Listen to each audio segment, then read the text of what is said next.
Ladies and gentlemen, the one and only George Klein and Tom Ken are both in the studio. A reunion! Oh my! Where's the camera? Where's the camera? GK, yeah! Tom a cooking. What's that you used to say? Tom a cooking, trucking Ken. Trucking Tom, cooking Ken. Come on, George. It hasn't been that long.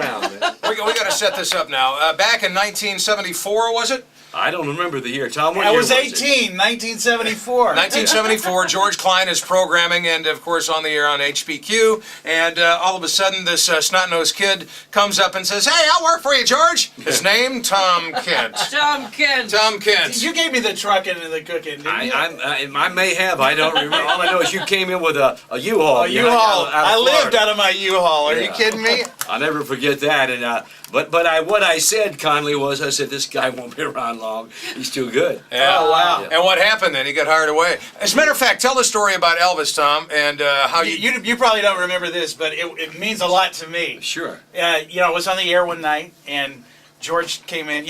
Everybody had this fascination with Elvis here. And I always, actually, one night I got off the air, I drove my motorcycle over there and scaled the fence and looked over, couldn't see anything. But a lot of us lived our lives vicariously through GK, our fantasies about Elvis. So, and this really blew my mind.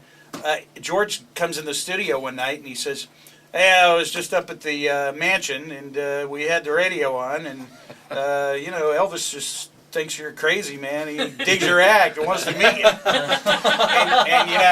I was thinking, man, what am I going to say to this guy if I meet this guy, And the way he met people, he would rent out the Memphian movie theater and show old movies all night long. Yeah, right. And he had it set up. I was going to meet him, the whole thing. And what he said earlier about this guy's not going to stick around long, well, I actually got an offer to go to a big station in Cleveland, Wixie 1260. And I was only 18 years old. Yeah. I took the job, and I never got to meet him. So that was my brush with fame. Oh, At least he man. heard you. Yeah. Elvis for radio. Yes.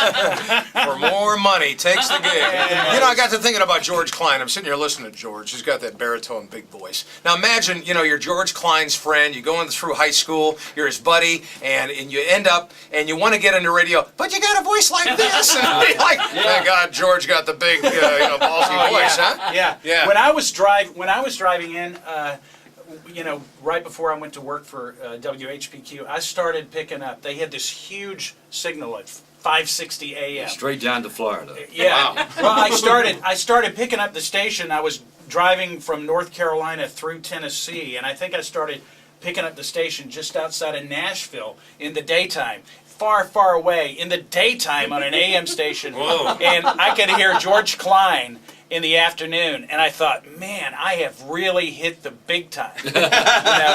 This station was bigger than life. We had Brother John Rivers in the morning. Oh, wow. He's in Dallas now. We had Robert W. Knight. Yeah, right. He passed away. Yeah. He passed away. We had Barry James. Noon to 3. Barry James, was it Barry James? Yeah, it was. I think that was it. Barry yeah. James. Yeah. George Klein in the afternoon. Mason Dixon. What a lineup. Early I mean, late at night. And, Legend.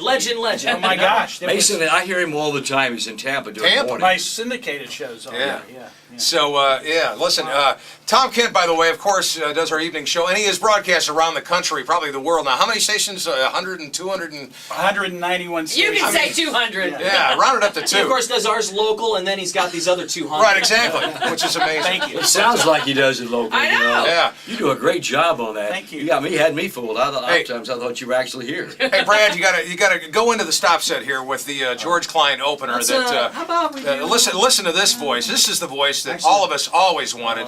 Can you get that up? Listen. This is George Klein, putting that Memphis South back in your town. Charlie Van Dyke. I hate to follow him, man. There you go, baby. Here's my man Elvis himself. Well, bless